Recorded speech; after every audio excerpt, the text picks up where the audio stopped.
We are so thrilled to be partnering with Hinge. Hinge is the dating app designed to be deleted. As you all know, I'm a huge Hinge advocate as I met my partner of almost 3 years on the app. Even before meeting him, Hinge was always my go-to app because I met more relationship-minded people here and had some great dates. Clearly, I haven't been on the app for a little while, but I re-downloaded it to check out some of the new features. One that stood out to me was the voice prompt, my best friend's take on why you should date me, where your friend can hype you up. Not only does this make the profile creation less daunting, but it's not always easy to see your own green flags. So to test it out, I asked Yue some fun prompts to get her take on what I could put if I was dating again. So the first one, how long have we known each other? What was your first impression of me and how has that changed? Julie and I have known each other for almost 10 years. My first impression of Julie was that she's very social, but I've learned that she has a lot more depth to her beyond the social butterfly that she is. My next prompt, what do you think are my green flags? I would say she's deeply loyal. She believes in love, curious mindset, and she is fearlessly ambitious. And then last but not least, what kind of friend am I? Julie is the kind of friend who will always have your back, no matter what. Damn, that feels nice to hear. So download Hinge and try voice prompts today. Then find someone worth deleting the app for. I was so excited to get my shipment from Last Bottle Wines in the mail the other day, full of incredible red wines, all from Napa Valley. I love wine tasting, so having this to my door couldn't be happier. Also, couldn't be more excited that today's episode is brought to you by Last Bottle Wines. If you don't know already, they're a Napa-based online wine shop with a twist. They offer just one handpicked wine per day until it sells out, and they're always at incredible prices. We're talking 30 to 70% off retail. And the best part is that there's no subscriptions, no fees, and no minimum purchase. And I could not be more excited to bring this offer right now because they're having a marathon sale, which is coming up March 28th and 29th. Even better, we're offering Dateable listeners 10% off your first order with code DATEABLE. So if you are a wine lover like me, this is a great time to join. And did I mention that shipping is 100% free? So what are you waiting for? Mark your calendar for March 28th and 29th or get on it earlier if you want. You can sign up at lastbottlewines.com and use code DATEABLE and find out why Last Bottle is the most fun way to discover and buy amazing wine. The Dateable podcast is an insider's look into modern dating that the Huffington Post calls one of the top 10 podcasts about love and sex. On each episode, we'll talk to real daters about everything from sex parties to sex droughts, date fails to diaper fetishes, and first moves to first loves. I'm your host, Yue Xu, former dating coach turned dating sociologist. You'll also hear from my co-host and producer, Julie Krafchick, as we explore this crazy dateable world. You are in the right place because this is another episode of the Dateable podcast where we dig into modern dating culture, why it is the way it is, and how we can make it better. Not just from an individual level, but from an overall cultural level. Don't you feel like you're part of something now? Like this is not just a podcast, you're part of a movement. Collectively, we will save modern dating all. Fuck yeah. We'll do it. We'll do it. I feel like it's in the most dismal state that we've ever seen it. So the time is now. If not now, when? Right? You know, I mean, to bring it back with some of the trends we're seeing with quiet quitting. Mm-hmm. Everyone's probably heard that term. I feel like if it follows anything similar, right? It's like the Great Resignation is people that are kind of fed up and they want to make change and they want to make moves. Mm-hmm. But then quiet quitting, you're kind of just sitting there, like passively kind of letting things happen. And, you know, in work, we could debate this all day long. There are some cases that it's not like totally outlandish to do what your responsibilities are and nothing more, like, and get paid for it. Totally get work-life balance and all that. But we've started to see a bunch of articles with how this relates to dating. And I actually feel like if we move to this state of apathy, then like that is actually the worst place that modern dating could go, because you always hear the opposite of love is not hate, it's being indifferent. And I think that actually is what quiet quitting your dating life is doing if we go down that path. That just sounds like ultimate hell for people to quiet quit dating. What does that mean? You're physically present, you're physically going on dates, but you are not invested in anybody and you're 1 foot out the door. That is terrible. Why would anybody want to be around that? We're not saying that, like, you know, having anxiety with dating, which is the topic of today, is a good thing. I mean, that could cause a lot of pain, but at least it gives you that fire that you're still trying, right? That you still want it in some sort of way. I feel like just being like, I'll do the bare minimum, I don't care what happens. That's not a way to approach dating and relationships and love. That's actually quite scary. I think what is the road we're headed down, what it is, it's very scary because people are giving up. It's not even the quiet quitting. It is the end result of quiet quitting is that you quit, right? Eventually you do quit that job. And eventually you're saying you're quitting dating. And we've heard this from many of you out there who said, I've just given up. You know, I deleted the apps. I'm just going to see what the universe gives me. I'm not even going to try. And if it happens, it happens. If not, then be it. There's just this defeated mindset that is creating the standstill for us right now. In this moment in time, in modern dating culture, it's creating a standstill because so many people have just thrown in the towel and said, I'm not even gonna do anything about it. And we're really hoping that this episode gives you hope, because we spoke with Ilana Dunn, who we've known, you know, in the podcasting world for a couple years now. And she actually worked with us on an event we did with Logan Ury a while ago for the sounding boards. That was when we first met her. And then she had done the podcast for Hinge. And, you know, we obviously had heard her podcast. She's listened to this podcast. And it's about time we had her on our podcast. And we are also going to be on her podcast in a month or so. So now is the time to subscribe to that too, so you can hear us eventually, but also just catch up while you're waiting for that. But this episode gives me so much hope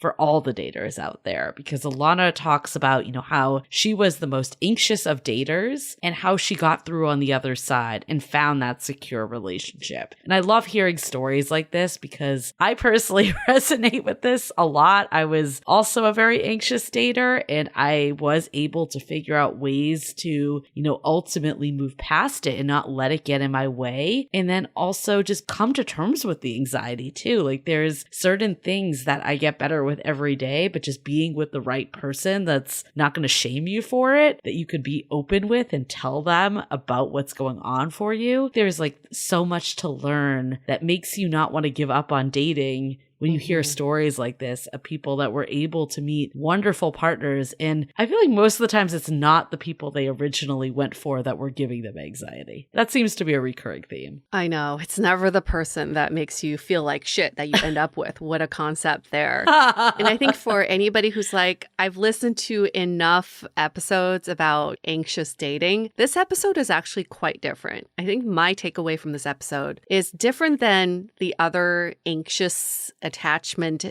episodes that we've done, because this one, part of it, not all of it, part of it is also about why we actually go for the anxious feeling, that it's almost an addiction that we want to feel anxious. And so first, we almost have to recognize the addiction before we can move on from the anxiety itself. Right. Well, we conflate it with chemistry, right? We think that we're, you know, feel the spark and the chemistry and connection is there, but it's really just our anxiety talking. And I feel like we've heard time and time again, like so many people that found the slow burn, the person that maybe it wasn't fireworks from day one, but it always felt calm and safe and comfortable. Like, it sounds so boring when you say it out loud, but that is like that is actually who makes a good life partner. I know. A good relationship is kind of boring to talk about. That's a good thing. Yeah. Right? Like, in my current relationship, I remember at the beginning just being like, there's really nothing for me to talk to my friends about. There's no like ups and downs. There's no anxious feelings or troubles that's happening. And then I realized, like, that's a really good problem to have. Like, that your friend shouldn't be like, are you trying to meet and form a relationship with someone, or you want dating dating as a way to bond with your friends. And, I think in the past, maybe I swung more the other. Mm-hmm. And you'll feel this drastic difference between being with someone who makes you feel unsafe, who makes you question and mind read, versus being with someone who makes you feel supported and safe and respected and loved. It's a drastic change. Because it's so drastic, people don't recognize the opposite behavior because they're so not used to it. If there's no ounce of anxiety, they may think there's no spark, there's no potential for romantic chemistry, there's no future for us. Well, what you're actually feeling is all the right feelings for a good relationship. And so now's the time to recognize what that is. Can you recall the most anxious you felt when you were dating? If there was like one specific story that stands out to you? I can think about 10. But okay. Remember when adult coloring was really in? Oh my God, I know what story you're going to tell. Okay, so dating this guy that I was so into, not for any other reason than the fact that he made me really anxious. Okay, let's just be honest. Because he was not that communicative, because he was very elusive, and I never knew where he was or what he was up to, it made me want him so much more. So we had plans to get dim sum one weekend, and this was the night before we were supposed to get dim sum. There's no communication. It's completely pouring in San Francisco. I had just bought 10 of those adult coloring books as a way to just pass the time. So I just colored for hours and hours waiting for him to confirm plans. It made me so anxious, and it was such a terrible use of my time because I wasted the entire night coloring. Right. It did not make me feel any better. And the next day, he reached out like 10 minutes before we were supposed to meet up saying, "Oh, are we still meeting up?" I wasn't sure. I know. Awful. It's like if you wanted to actually color, by all means, go for it and color. But the fact that that was like a distraction and you could have been doing, I know that feeling too. Like I've been there before. It's like you really can't think about anything else or do anything else because all you're thinking about is what you want to happen that's not happening. Like, why didn't you reach out in that situation? Like looking back. Because I didn't want to lose. I didn't want to lose. And I want to be the cool girl. Like, oh, if we're hanging out, we're hanging out. If not, it's cool. I have other plans, which I didn't because I ran out of coloring books. I had no other coloring books to color at that point. But I used this was such a pattern of mine, is that I would wait until the very last minute. And if they do reach out the last minute, then I come to the date with so much resentment. Like I come with this combative attitude that they're not even aware of, but then all of a sudden they feel the energy. And it's like, what's wrong, you know? And then I've also done this shit. I know you've done this, Julie. It's like you preempt that you're like, okay, I know I'm going to be anxious waiting for this call or waiting for this text, that I'm going to plan my day. Okay. So when he does say he wants to hang out, I'm going to say, I'm so busy. I'm so busy. I made all these plans, when you deep down just want to hang out with him. Right. You know, I'm actually having a revelation because we are doing this episode. We are in the future. We are currently, I'm in Hawaii, but I'm not in Hawaii because we're recording this a week in advance because I'm going to be away. Every so often. She's physically in Hawaii. Yes. We try to stay current with the intros, but when we are traveling, that is our exception, that we'll do 2 weeks out at a time, unless it's like a 4-week trip or something. But anyways, I'm having this revelation because last time I went to Hawaii in 2017, I was dating the British guy that ended up having to leave the country. And that's why we broke up. But it was like the very start of our relationship, like a month in. And, we had really great dates, but he also was not like the best texter. And I remember, we definitely didn't talk all day, every day, like I do with my current partner. Well, now I don't because I just see him every day. But before, like that. And I remember I went to Hawaii and I was kind of like, oh, well, if you want to, feel free to text me, trying to be subtle about it. And I didn't want us to go a week without talking or whatever the time was, and I felt like I didn't want to be the one always texting him on my vacation to show that I wasn't thinking about it. But I also did want to hear from him while I was on vacation. And I honestly didn't know if he was actually going to reach out. We're like, oh, we'll hang out when we get back. But it's still like, I wanted to keep the momentum going. Sure. And I remember like I hadn't heard from him for like maybe the first 3 days of the trip. And I was like so anxious about it, like looking at my phone all the time. Like my friend that I was with was just like, dude, chill. Like, like who cares? Like, just enjoy this trip. Like, why is this preoccupying like brain space, right? Or just send the text. Like, if you don't want to be waiting. But I wanted to confirm that he wanted to text me. Like, I didn't want to text him. Like, it sounds so stupid saying it out loud, but you know what I mean? Like the validation that this person likes you. And I didn't want to be me all the time, like reaching out and initiating it. I wanted to feel like he missed me and he was like trying to see what was up. And then finally, like I remember putting my phone away because she's like, please just stop. Like you're driving yourself crazy. And we had like no service anyways. And then like we went and finally got service back and there was like a text from him. And I was like, oh, phew. But the amount of anxiety for no reason, right? Like no reason. It's just these like cat and mouse games at the beginning where you don't want to like hand over your quote unquote power. Like that's all it is. But it really just drives you crazy. And I wish I had that time back on that trip, right? I know. It kind of ruins your vacation because then you can't relax. You're looking at your phone. Right. Ugh.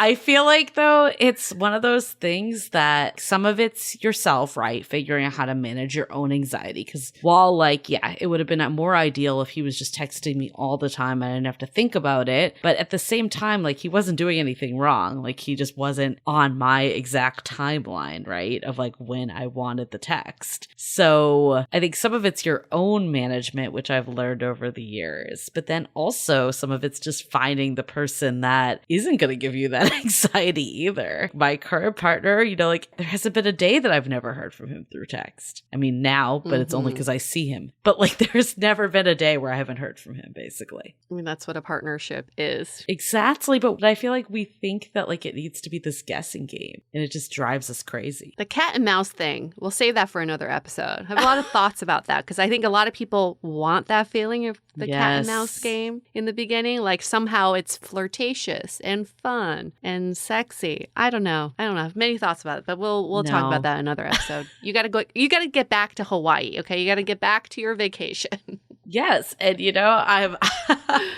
I'm looking forward to not being in that anxious state. But, I am really glad that we're putting out this episode because I do think it will help a lot of people put a lot into perspective. I would say that. That's even feeling like I've come out of it. It still put a lot into perspective for me. And it did cause me to have an aha moment that I will share at the end. I'm not going to give it away. But there was a revelation I had from this episode. Okay. Well, we won't keep going into it. But before we get into the episode, announcements. Our 22-day dating app challenge is still going strong. We've heard some really good feedback from the new cohort that's in it now. A lot of people have said this has made me feel so much more at ease, so much better about using the apps, less anxious. That word has come out multiple times. So if you're not on it yet, go to findingyourperson.com/apps. A reminder that registration is going to close the end of October. So if you're debating doing it, the day is today. Get on it. Make the most of this cuffing season. Oh, yeah. It's completely self-paced. We just want to clarify that. So when we say cohort, it doesn't mean you're going to do this challenge with other people. It's just that you're part of this group of people who are going through the challenge around the same time. Yes. But it's completely self-guided and self-paced. Yes, but you do get to talk to Yue and I and share your profiles. So that is the only interactive moment. But know that there's like a whole group of people doing it with you. I feel like there's that solidarity in numbers that feels nice. Oh, yes.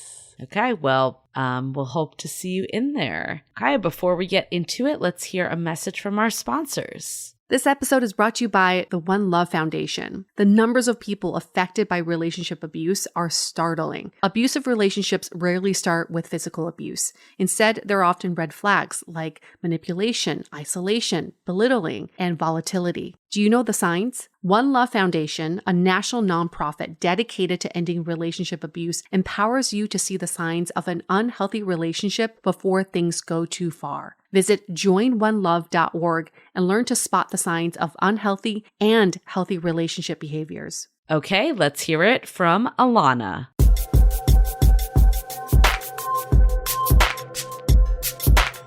All right, when we say this has been a few months in the making, we really mean it. We really mean it. We've been wanting to get Ilana on our show for so long, and we're so glad to finally meet you virtually and to have this deeper conversation that's outside of talking on social media. I couldn't be happier to be here. Seriously. Like, I feel like you guys are people who I've looked up to and really admired everything that you've done since I started podcasting. I was like, wow, like they know what's up. And you guys have formed such an amazing community. And I have so much respect and admiration for everything you've done with Dateable. Oh, well, thanks, we are Ilana. so glad. We have the same, it's like a mutual girl crush. So we're so glad to have you. I feel like, yeah, this is definitely months, if not years in the making. Yeah, years. exactly. Wow. Okay.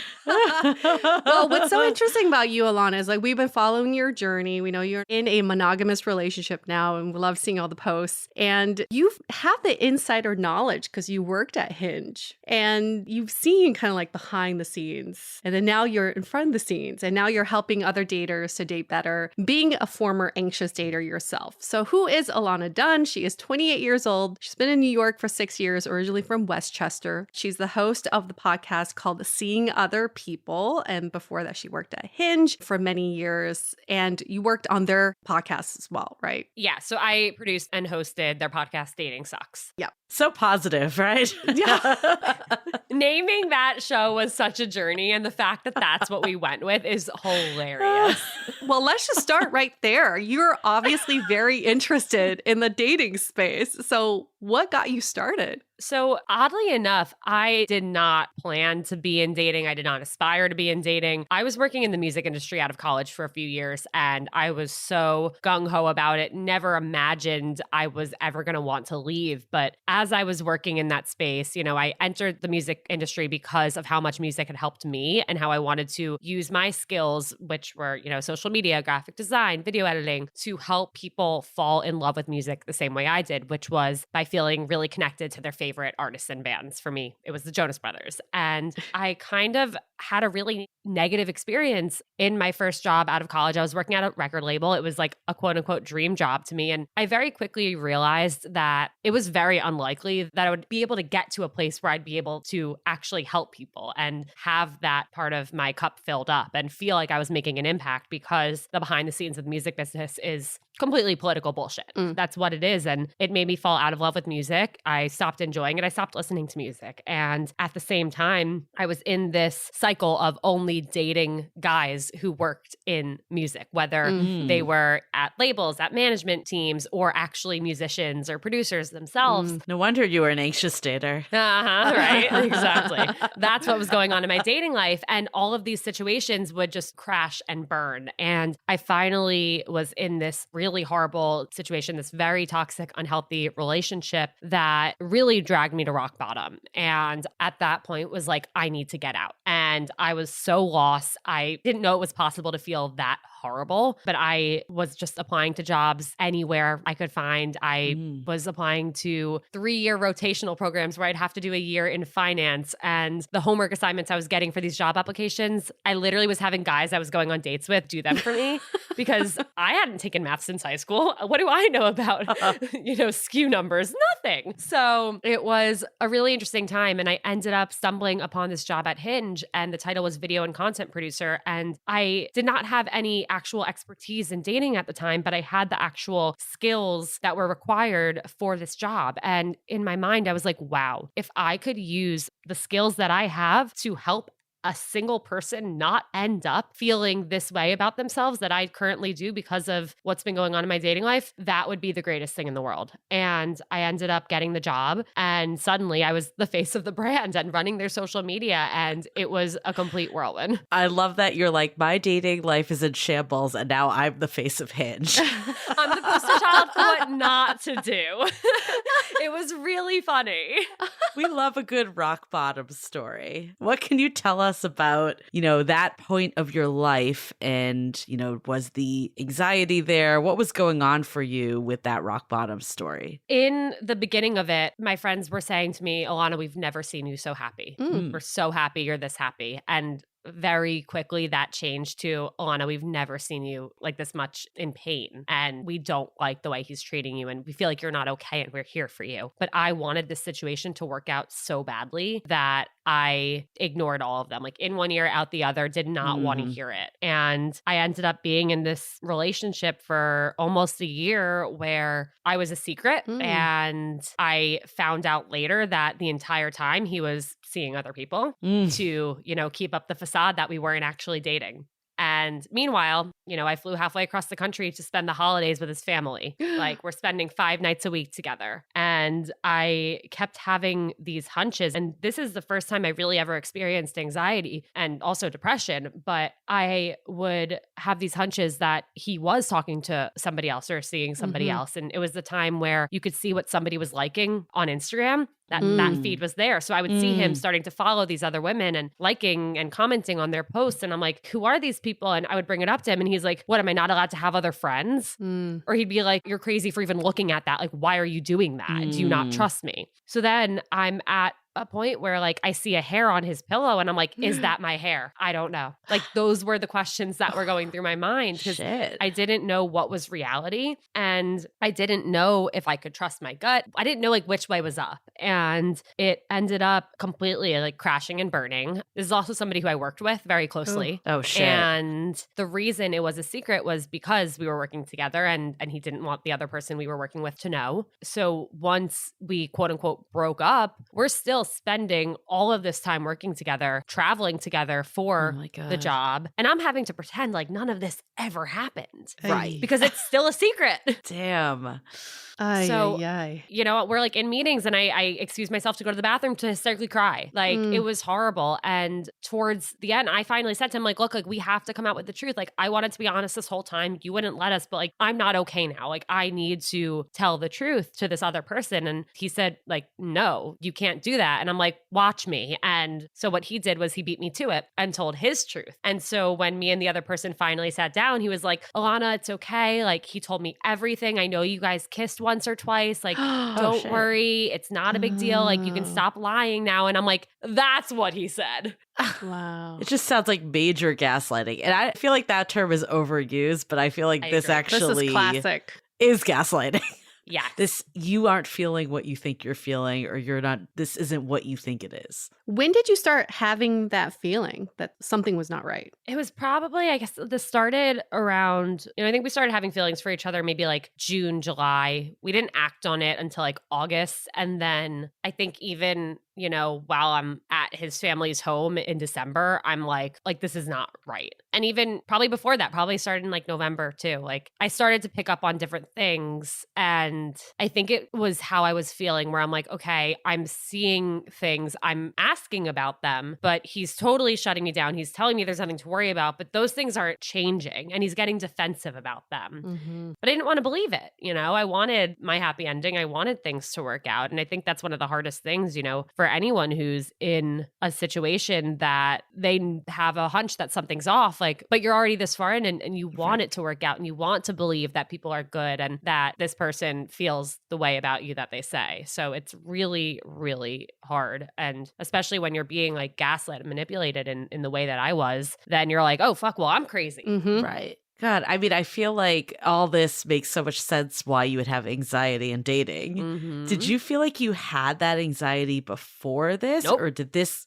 Okay, No. so this brought it out. Nope. This brought it out. Interesting. And then, you move past this. You are working at Hinge at this point. I'm assuming you're starting to date other people. How did this manifest when you were back to dating? It was really tough. On one hand, I had a hard time trusting people. But on the other hand, I give people the benefit of the doubt to the point where it hurts me. So I continued to date people who wouldn't fully commit to me, or they would hang out with me and take me on dates for months, but not have conversations about where this was going or what they wanted. Or they'd even go so far to say, I really like you and I want to keep hanging out with you, but I'm not looking for a relationship. And in my mind, I'm like, well, you just introduced me to your parents. So what do you think this is? And I learned the hard way that people have very different definitions of things in dating. And you don't always know that you're on the same page as somebody. And you really have to have those conversations to figure it out. Yeah. But then when you're in that anxious state and you're kind of replaying old wounds over and over again in your head, how were you dealing with this at the time?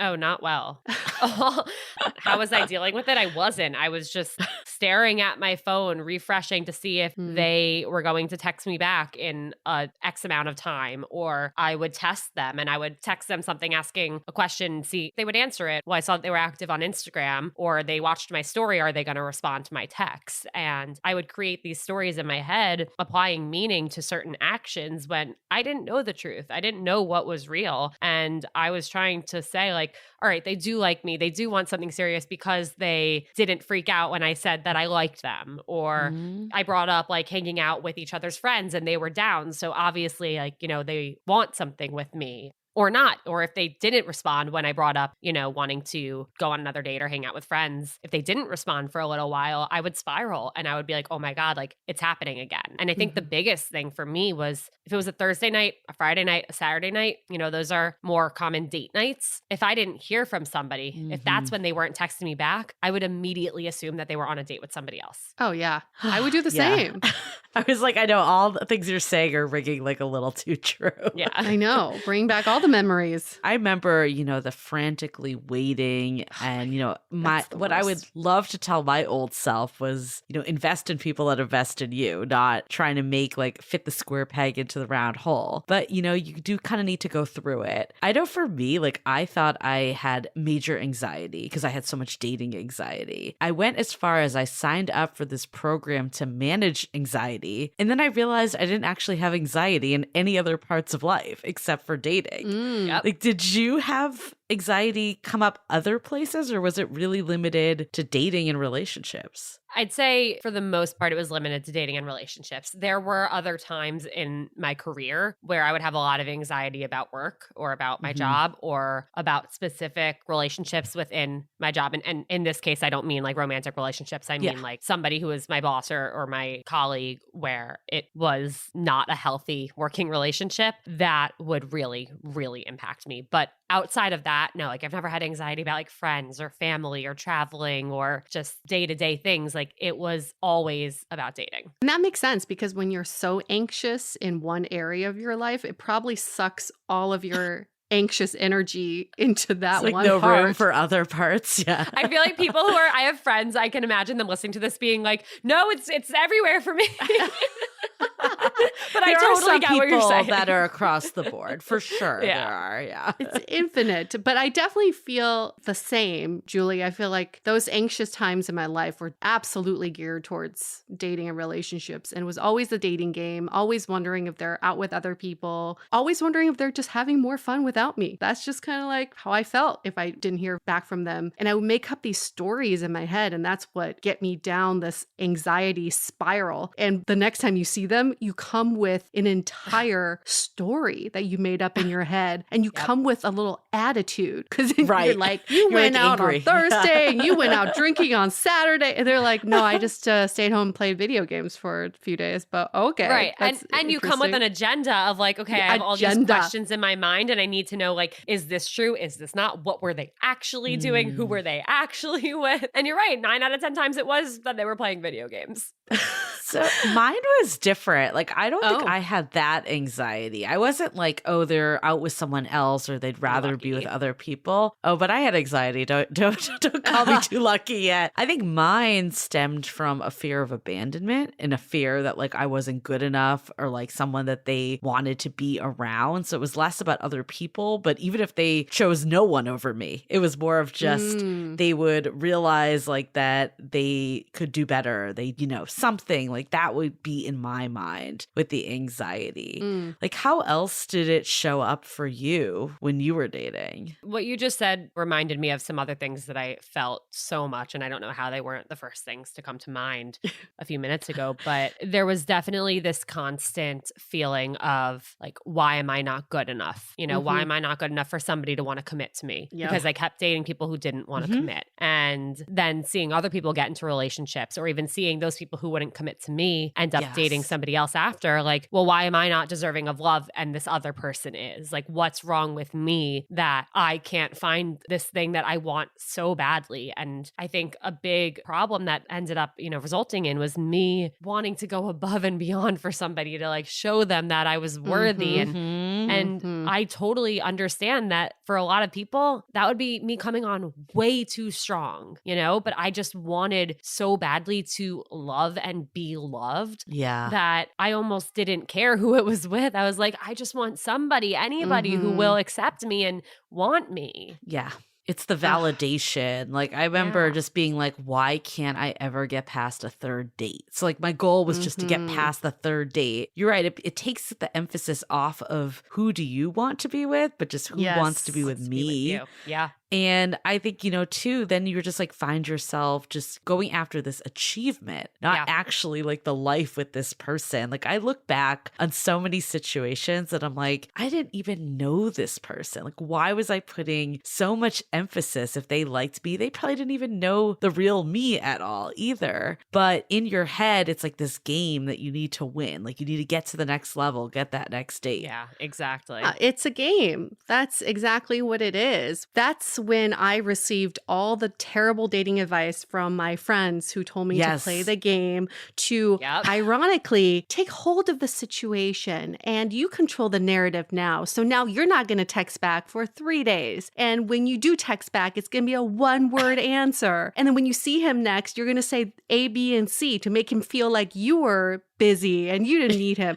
You know, it's interesting because your friends are telling you this so that you do take back the power. But what you're actually doing is giving it up, creating a worse anxiety hole for yourself to crawl into. My friend is going through this right now. You know, she just went on 5 dates with somebody, and the 5th date was on Saturday, and it went great.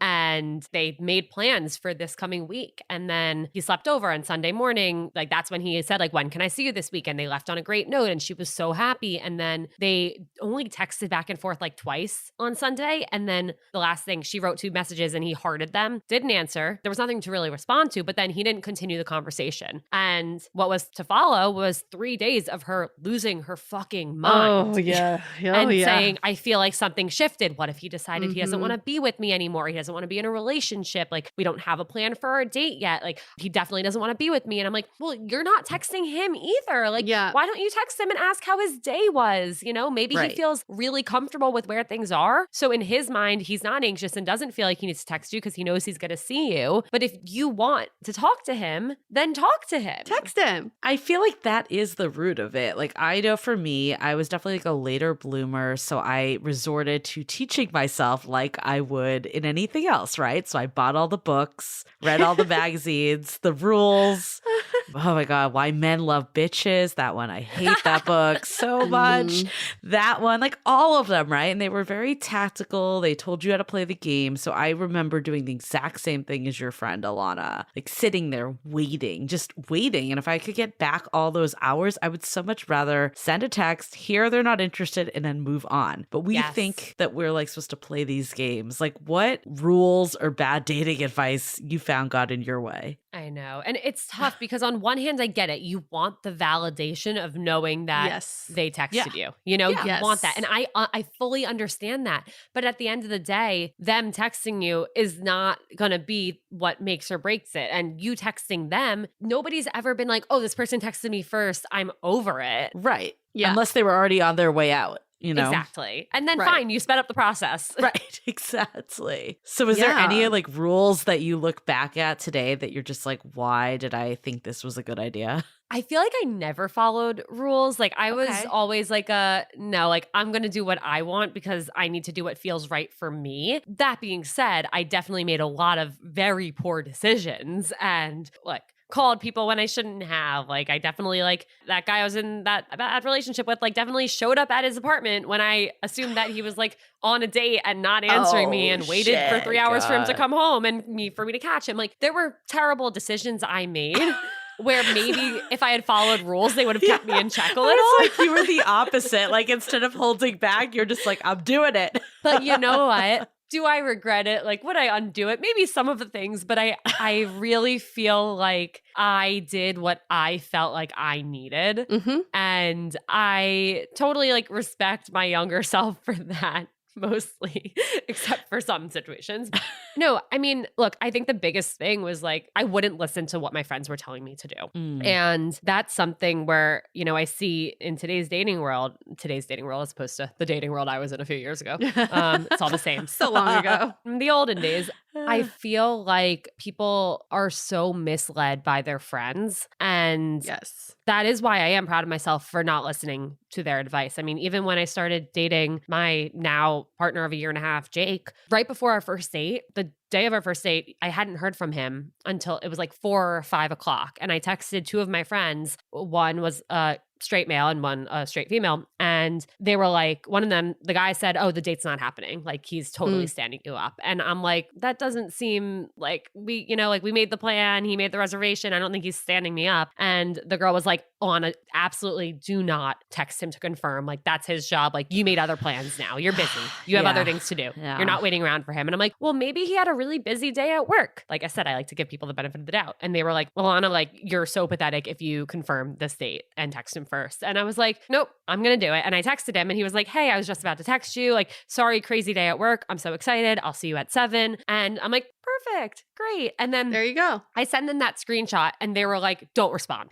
And I'm like, yeah, you what have do the you upper don't hand. respond? I'm like, no, I'm going to say perfect. Sounds great. And I'm going to heart his message. And they were like, no, he doesn't deserve your warmth. Like, don't you dare heart it. And I'm like, what? And Yeah. even like the next day, I later looked back at this group chat that I had and I told Jake like what they were telling me to say and do. And he was like, I would never have dated you if you behaved the way that they like instructed you to. Yeah, it's true. And it just shows you nobody else, even your closest friend, can speak for the person you're seeing because they're not in that person's shoes. Like we can all give advice all we want. It's really fucking easy to give advice. But if you're not in the situation, you're not speaking the truth. And ultimately, maybe you realize, okay, maybe like we're cutting it close to time. Next time, would you mind confirming a little bit earlier, right? It's more of a discussion between you and the person you're dating, not what do we think is happening here. If he's not confirming in time, must mean X, Y, and Z. Mind readers. It's so hard though, because it's like all such a thin line, right? Because like on one side, I totally agree with you. Like I think it's coming from a good place. Like we want to protect our friends and we want the best for them. I don't think it's coming from a bad place, but I feel like we write people off so quickly. Like we've talked about this too. It's like people just anything that is slightly off is now a red flag. It's a challenge, you know? And we don't give people the benefit of the doubt. But then on the other side, like you're talking about your first relationship that ended up being like the rock bottom point, is sometimes we give people too much of a chance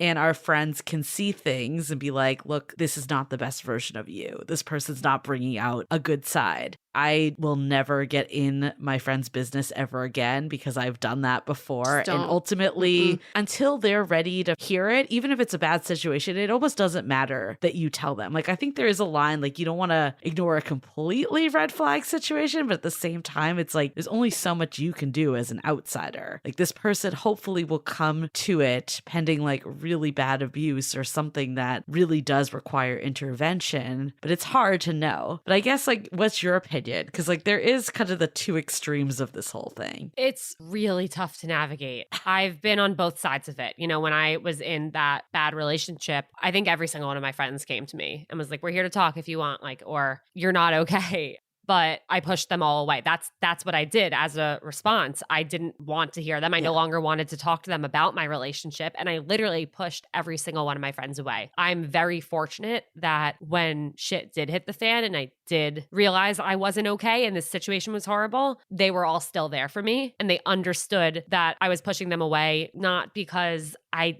didn't care about them, didn't respect them and value them and love them, but because of what I was going through. And so I feel really lucky that, when I did finally need them, they were all still there for me. But I do think that there are situations where I have seen friendships end because somebody says, like, I don't think this person is right for you. And I think a big part of it is how you approach the subject and your word choice and your intention with the conversation. I've definitely had friends where I do not like their partners. I just don't like them. Oh, same. And Same. It's really, really tough. Like, I don't want to hang out with them. We should do an episode on that. Yeah. Like, I don't want to give them more chances. Like, I don't want to get to know them better. And, I had a friend who asked me point blank, like, what do you think of him? And I said, I don't know him well enough to speak on his character, but I love how happy he makes you. Yes. And she said, that's not what I asked. I don't want to know what you think of me with him. I want to know what you think of him. Hey. And that was really scary for me.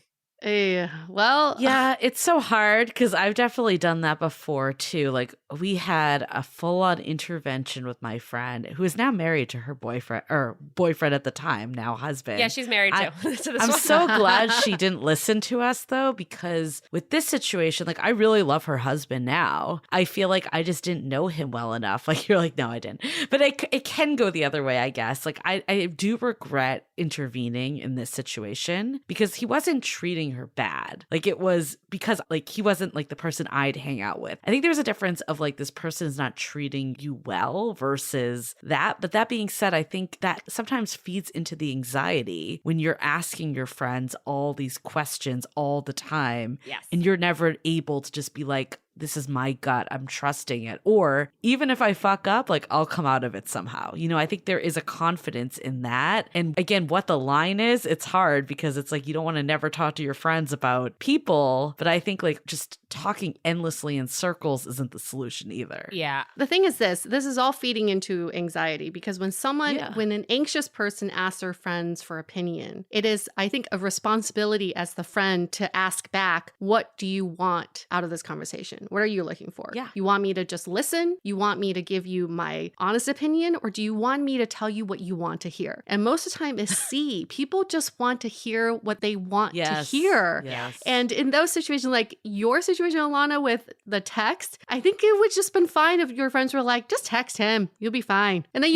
Exactly. You were fucking going to do that anyway, right? You were going to do that regardless of what they said. So I think it's like the onus is on the friend to just ask. I just want to clarify, what are you looking for in this question? Yeah. And you know what? To that point, I love suggesting that when somebody comes to you and starts like venting to you about something, I think as a friend, the best thing you can do is say, do you want my advice or do you just want me to listen? Let's hold that thought for a quick message. This episode is sponsored by Via. We all know there are things that can help set the mood in the bedroom, but did you know a little THC could also do that? Yes, Via has developed a unique blend of pleasure-enhancing cannabinoids, libido-strengthening herbs, and a low dose of THC all into one mind-blowing gummy called High Love. This gummy, wow, it will awaken your senses, increase blood flow, and intensify any sexual experience. I've been pleasantly surprised by the High Love gummies because it is just the right amount of THC for me to have a good time without feeling sleepy. And hey, if THC is not your thing, Via also offers a wide array of other gummies without it. And everything legally ships in 50 states with discreet packaging directly to your door. So if you're over 21, you can get 15% off and a free pack of award-winning Dreams THC plus CBN sleep gummies with our exclusive code DATEABLE at viahemp.com. That's VIIAHEMP.com. Let the gummies work their magic. Head to viahemp.com and use the code DATEABLE to receive 15% off and one free sample of their Sleepy Dream gummies. That's viahemp.com and use the code DATEABLE at checkout. Take your passion and pleasure to a whole new level with High Love from Via Hemp. This episode is made possible by Badlands Pets. As you all know, Mojo, my precious baby, is the reason why I found love in the first place. He made me feel love again. So I would do anything to ensure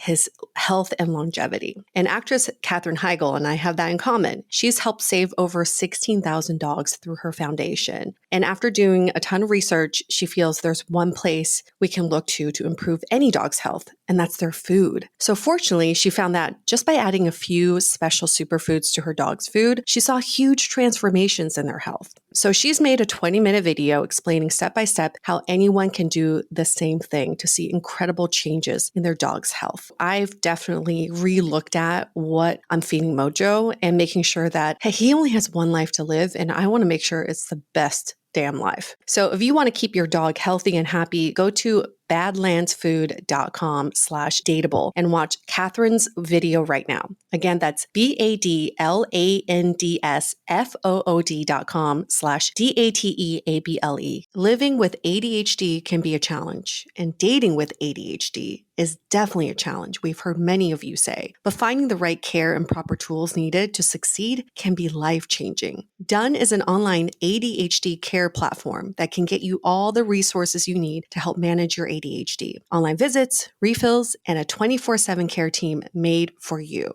In just 1 minute, Dunn's online assessment can help kickstart your ADHD treatment journey. With experienced clinicians, worry-fill refills, and online visits, you can start getting personalized care as soon as today or tomorrow. So contact an expert team that can help you around the clock and get a personalized treatment plan just for you. Here's how you do it. Take a free 1-minute assessment and book an appointment with a licensed ADHD clinician as soon as the next day. Get continuous care, one-click refills, insurance coverage, and 24/7 care team support with Dunn for just $79 a month, and pharmacy copays as low as $0. Visit get.dunfirst.com/podcast to learn more. That's get.dunfirst.com/podcast to learn more. Dunn. Turn ADHD into your strength. I feel like this all stems from validation.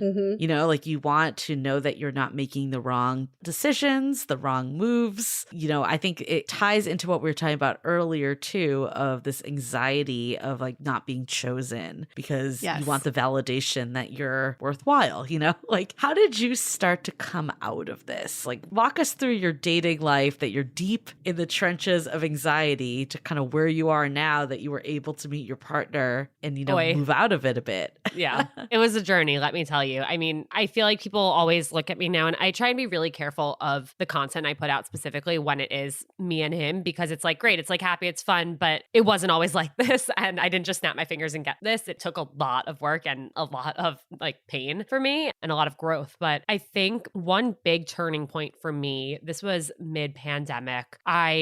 Two things. Okay. One, I met this guy right before the pandemic started. We had gone on like 7, maybe 8 dates right before like that March 14th week where all hell broke loose. And things were going so well. And I felt like, oh my God, like we're on the same page. Like this is it. I feel super comfortable with him. You know, at one point, maybe between like dates 3 and 4, he wasn't being a good texter and at all. And it was making me second guess. I'm like, well, I'm so confused because when I'm with him, I feel like everything is so perfect and we're totally on the same page and I feel so good. And then I leave and the texting is like really scattered and I don't hear from him that much. And I feel like he hates me. And so I said that to him on our like 4th date. I was like, this might sound really weird, but I feel like sometimes you hate me because I don't hear from you. And I'm a really big texter and maybe you're just not. And I just kind of want to know, like, are you not that interested or are you just not a big texter? Because maybe we're just on different pages about texting or we're on different pages. And he was like, I'm so sorry that my texting has made you feel that way. I don't text that much during the week when I'm at work, but if it's important to you, I can absolutely text you more. And I was like, holy shit.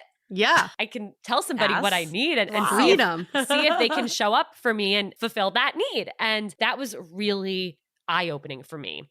And then that relationship ended up going for about like 6 months. We were basically, COVID broke out. We both went to our families' homes in different states and we were in this kind of long distance relationship, but we met each other's families and friends over FaceTime. We had weekly FaceTime dates, like really got to know each other and build this incredibly strong emotional connection. And at one point he came to visit me and we did this like outside at my house, like he met my parents and I was supposed to go visit him and stay with his family for like a week, the following week. And in between that time, he called me. I was very blindsided and he said, I can't do this. Wow. It has nothing to do with you. This is just a really hard time. I really want to focus on myself right now, but I promise it's nothing you did. And that was really confusing for me because I did believe him on one hand because I felt like this was the first time where there was nothing I did wrong, but I didn't understand why it ended. So that was both positive and negative for me, where I couldn't point to why this ended. It was so confusing, but I felt so confident about everything that I did that I'm like, okay, this isn't my fault.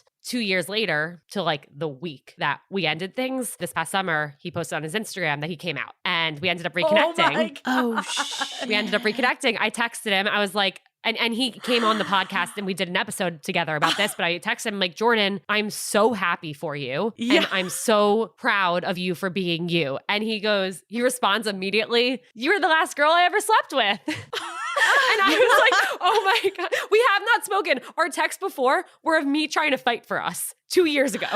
That is such a good example, though, of like how you just don't know what's going on with people. And your immediate instinct is to jump to like, if they wanted to, they would comment, right? Yeah, I hate that. And it's like, well, this guy wanted to sleep with and he men, couldn't. So, he literally couldn't. And he, we talked about it at length, and dating me helped him realize that he isn't interested in women because I was the like ideal girl in his mind, the exact type of person he wanted to end up with, but something was missing. So when we ended and me feeling really confident about all of the choices I made and my behavior throughout the whole thing and feeling good about myself and saying like, all right, something happened here. I don't know what, but I can be in like a healthy, great relationship. That was a really big thing for me. And then big thing number 2 was a few months later, I had gone on like 3 dates with this guy and he had told me that, he was planning on spending the winter in Florida because of COVID and his family has a place there. And so he didn't want to lead me on if he was going to leave and couldn't commit, but he really liked hanging out with me and wanted to keep hanging out with me. And when I tell you, this conversation was one that I had heard a million times. I was told this so many times in the past. And every single time I said to myself, like, challenge accepted. Like, I'm going to change their mind. I'm going to make them want to stay. Yes. Like they said they like me.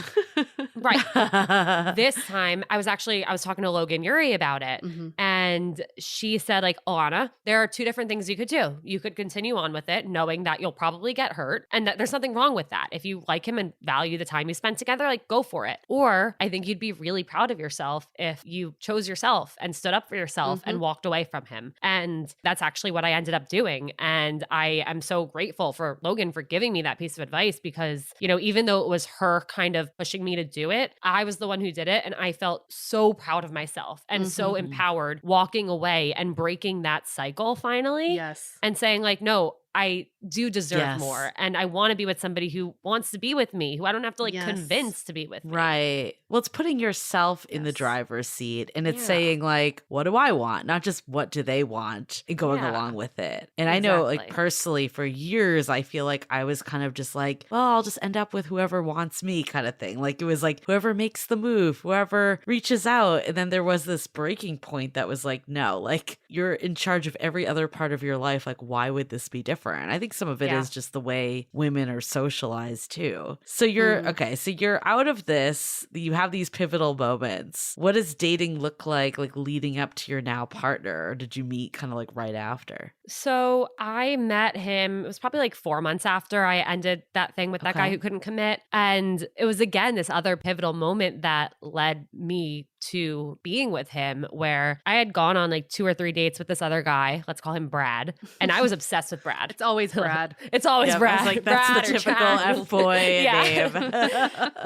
I was obsessed with Poor Brad. So obsessed with Brad. And Jake came along. And his name is actually Jake, so we'll stick with Jake.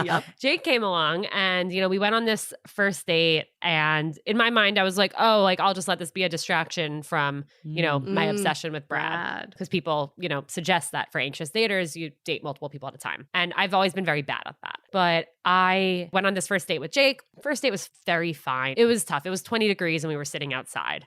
And so it's like hard to have a fun time, even if they're amazing. Yeah. We just talked about how cold we were, So it was a fine date. I wasn't dying to see him again. I probably went to the bathroom and checked to see if Brad texted me during it. Right. But right after our first date, Jake texted me and said, I had a great time and I'd love to see you again. And I was like, wow, that's so refreshing. I can do that because I didn't even have overnight to think does he want to see me again? He just Right. told me. Meanwhile, I'm freaking the fuck out about Brad and if Brad wants to see me again. So we continue on. We go on a second date. Second date, a lot better. We do it inside this time. Got to know each other, got to talk about other things besides the weather. And I went on a third date with Brad. Third date was less great with Brad. It was more like, okay, like maybe, but I didn't care. I was so obsessed. I wanted him to like me so badly. So I'm freaking out about if me and Brad are going to go on a fourth date. And after my second date with Jake, he texts me and says, I know you're going home for a week and then going away for 2 weeks, but I'd love to talk while you're gone and see you when you're back. Oh. And again, didn't give me a minute to be anxious. I was just like, cool. Okay, I feel super comfortable. Like I can totally do that. And then I'm talking to Jonah, who was my old co-host of Seeing Other People at the time. And we're talking about this. And he's like, Ilana, like you need to listen to yourself because do you even like Brad? And I'm like, what do you mean do I like Brad? Of course I think I like Brad. And he was like, do you like Brad? Like, what do you like about him? I'm like, why does it matter if I like Brad if Brad doesn't like me? We don't know if Brad likes me. All that matters is does Brad like me? And we don't know because he hasn't asked me out again. And he was like, Ilana, like listen to yourself. Like you can't even look at me and tell me that you like this guy. And I was like, holy shit, he's right.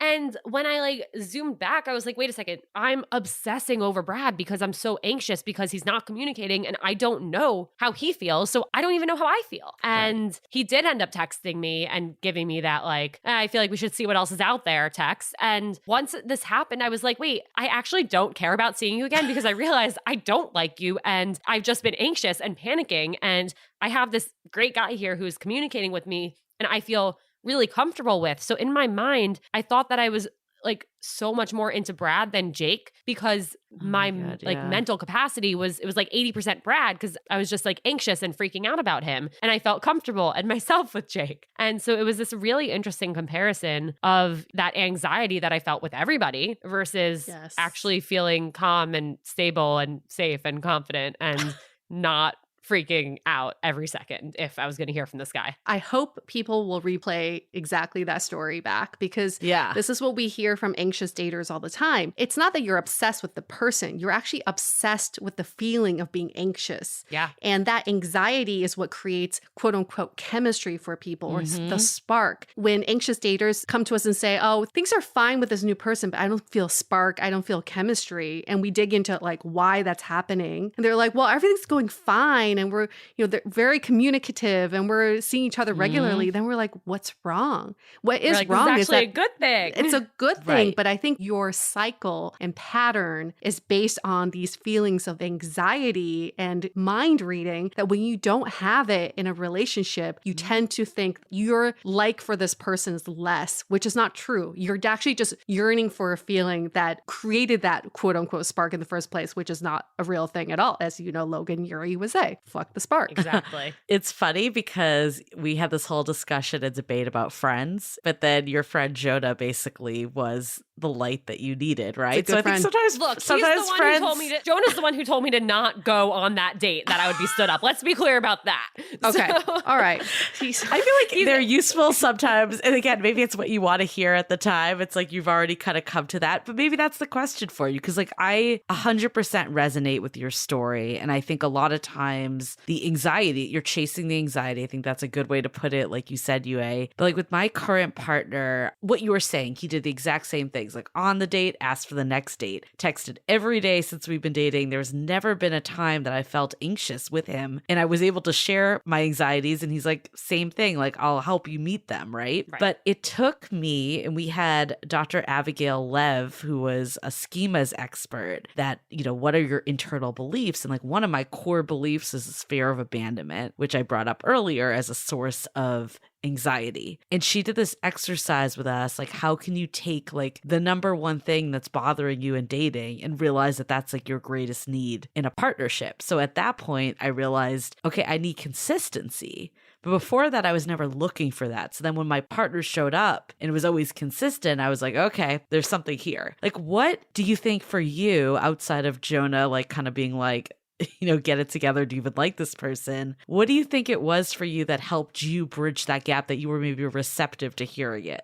It was probably reassurance or confirmation that somebody was interested because I spent so long trying to fight for people to be interested and convince them to be interested. So knowing and hearing from Jake that, like, without even having to, ask for it or wait for it or hope for it, just that immediate reassurance and confirmation that he wanted to see me, it just allowed me to focus on him and us and proceed, and not get so caught up in, well, why hasn't he texted me? Or when am I going to see him again? I went away for 3 weeks to visit family between dates 2 and 3. And that's a really awkward time to leave because it's like, well, do you text all the time? Do you not? How much should you be getting to know each other? What are the expectations? It's such a confusing time. But I didn't even spend a minute feeling anxious about it because he told me that he wanted to see me again when I was back and that he wanted to talk while we were gone. And some days we talked and some days we didn't. And I didn't think twice on the days that we didn't because I felt so comfortable because he gave me that confirmation. Well, the difference is you had high expectations for Brad because you were obsessed with that feeling, but you had no expectations with Jake. So then every time he exceeded your low expectations, you were pleasantly surprised. Like, oh, I never expected this. So that anxious energy, you didn't even bring it onto the date, right? You were just like a different dater. You didn't care. I was in Florida for those 3 weeks. I ended up leaving and coming back because I got off of a wait list to get a vaccine. And I told him I was coming back for 48 hours just because, felt weird to not tell him I was coming back to New York when we're having casual conversations. Yeah. He worked on the weekends and I was not thinking anything of oh, I'm going to see this guy or I want to see this guy. I was just yeah, I'm popping back, got off the wait list for a vaccine, beating you to it. He ended up asking somebody to cover his shift at work so he could take me to brunch. It's amazing. That's someone that wants to be in it, right? Yes. Right? And I don't think it, some people would listen to that and say, well, that exactly, if he wanted to, he would. And it's just that he saw this opportunity to get to know me. And I think that had it been Brad, who I said, I'm coming back to New York for 48 hours, I would have been in my mind, I hope he says that he's going to make time to see me and all this. And I didn't, exactly. I didn't have that expectation whatsoever. And that date ended up being the turning point where I decided I really do like this guy. It was the day after my vaccine. I had a fever. I felt horrible. I literally had to put my arm in a sling because I could not move it and ended up having an amazing day. He literally had to cut my food for me and put my jacket on for me. And we ended up having a great brunch, walking around a lot. And then we talked about how we both loved One Tree Hill. I was getting in the cab. We were already said goodbye. And I'm I'm just going to go home and watch One Tree Hill for the rest of the night if you want to come. And so we came. And I was like, wow, this is somebody I can have an amazing day out with when I feel horrible. And then go back, immediately change into sweatpants, even though we're still on our third date, and just sit on the couch, again, feeling horrible and feel comfortable with. I love all of that so much. So amazing. I guess the last couple questions for you before we go into takeaways, has there ever been a time in this relationship that you've still felt anxious? And if so, how did you deal with that in a healthy way? The answer is yes, but really only, it only manifested in one way. And that way is that for probably the first 6, 7, 8 months, I kept waiting for the other shoe to drop. Everything was good and everything felt great. And we had such great open communication and we were always on the same page and making that clear. And I was like, well, something's going to go wrong. It can't actually be this good because I wasn't used to things working out. I was used to waiting for things to dramatically crash and burn. So that was probably the hardest thing for me. And I definitely wasted a lot of time, waiting for the other shoe to drop when it wasn't going to. And then I guess the last question before we do takeaways, what advice would you have for people that are in the midst of feeling anxious still in dating and relationships? I think it's really important to figure out where your anxiety is coming from and to become familiar with what anxiety is yours. What are you usually anxious about? How does that show up? So that way, when you're, you start seeing somebody new or talking to somebody new and you feel this ping of anxiety. Well, is that your anxiety? Is that the anxiety that you've always had? Or is that new anxiety that's coming from this person's maybe behavior or maybe communication or lack of communication? And I think knowing what's yours versus what's new with somebody is so important to pay attention to. That way, it can help you filter okay, I actually feel more anxious with this person. Maybe this isn't a fit. And recognizing that and saying that's okay. It's okay to not be a fit with everybody. It's okay if somebody makes you feel more anxious, because that just means that they're not the right person for you. And guess what? There will be somebody out there that you don't feel more anxious with. You might even feel less anxious with. No, that's Great. so important to identify where it's coming from is so key. This has been such a great conversation. I mean, I have a few main takeaways plus one aha moment that kind of just blew my mind in this convo. But I think first and foremost, just how much dating is a personal growth journey. Like we always want to skip to the end, but I feel like we talked about, like Brad probably had such an impact, in coming to this realization. Sometimes you really do have to just go through it and not feel bad if you've been there before. And I think even like, it's great to hear you're not anxious today, but even if you still have anxiety, that's okay as long as you're like figuring out how to manage it, get more authentic, be real. I think the biggest mistake so many of us make is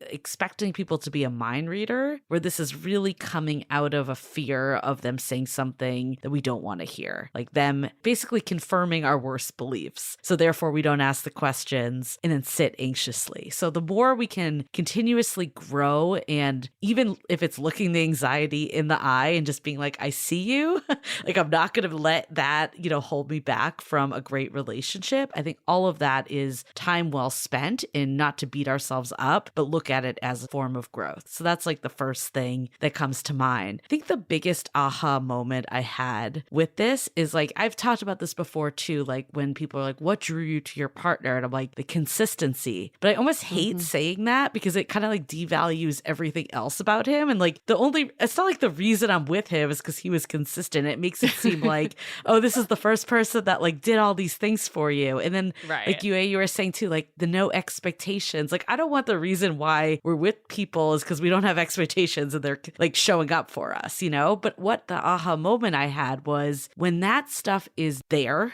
like it's not a problem, it allows the connection to flourish because you're not focused on the stuff that ultimately doesn't matter. It's the blocking of really getting to know this person as a person. Like if you're not worried about when they're going to reach out next or when you're going to see them again, you get to know them like you would a friend or like someone that you can just bond with. And that's when connection happens. And ultimately, all these games and all these rules and arbitrary things that we're putting out there to protect ourselves, it's not letting us form connection with people. So the more we can just get real and, have the mentality of like, okay, I'm the one in control here. And if this person doesn't like me, like tough luck. Or maybe they're gay and they don't know it yet. Like we don't know, like there's so many, you never know what's going on for them. And it's like, it almost doesn't matter. It's like all they're doing is making room for the person that's meant to be. And I know so much easier said than done when you're not in the thick of it. But I think about like all the people that were kind of in my orbit before I met my current partner. And I feel like I got rejected more times than ever before in my life because I had this, I don't give a fuck attitude. Like I'm just going to put it out. And if they're not there, like instead of like waiting, I'm just like, I'm going to find out. And I'm so glad in retrospect, those people did not work out, as you probably are with Brad and, the guy that's now like not into women, right? Like there's so many reasons why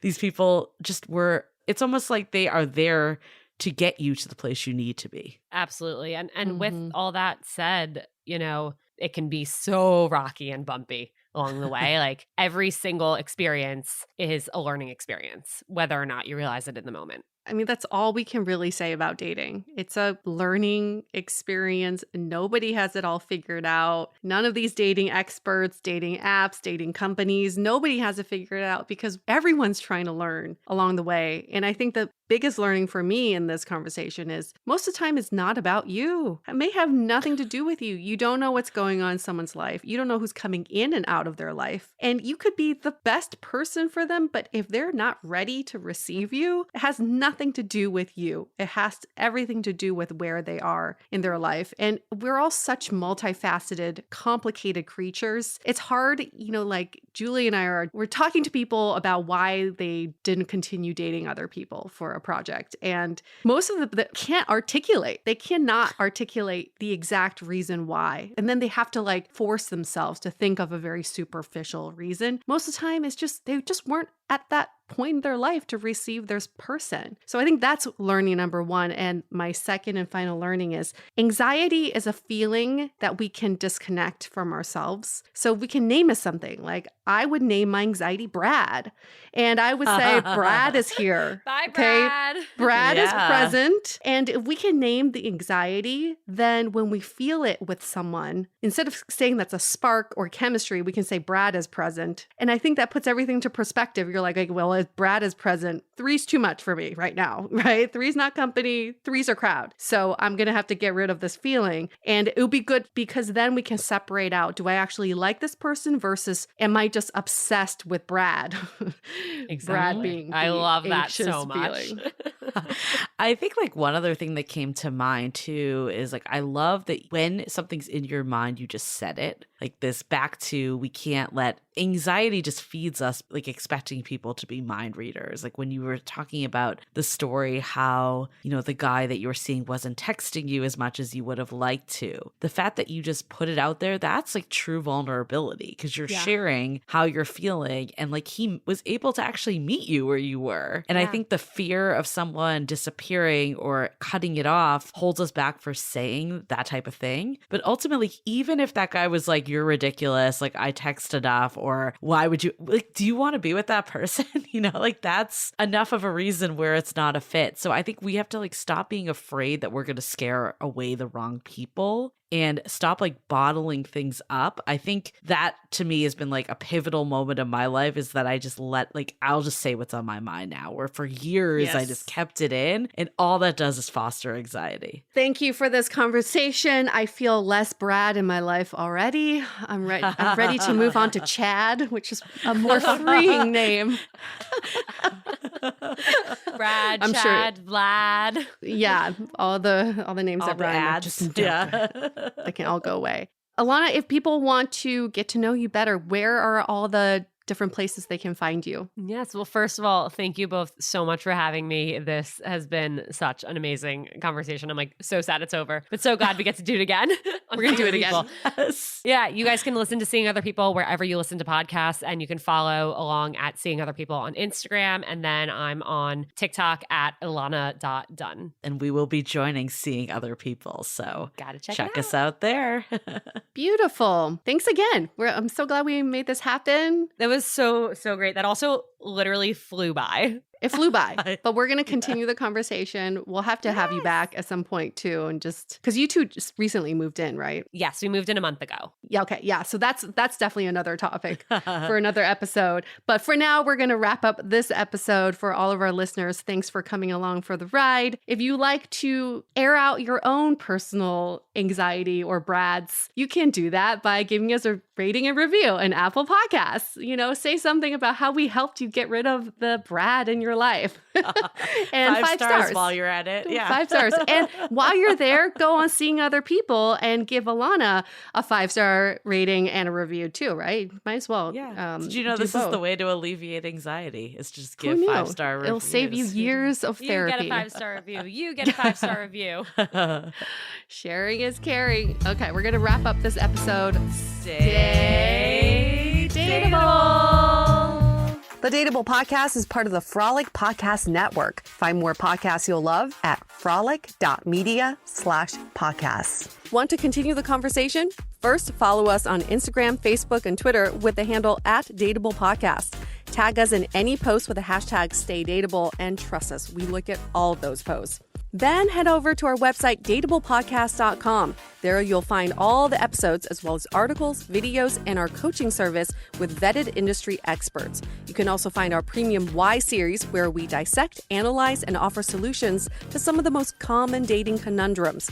We're also downloadable for free on Spotify, Apple Podcasts, Google Play, Overcast, Stitcher Radio, and other podcast platforms. Your feedback is valuable to us, so don't forget to leave us a review.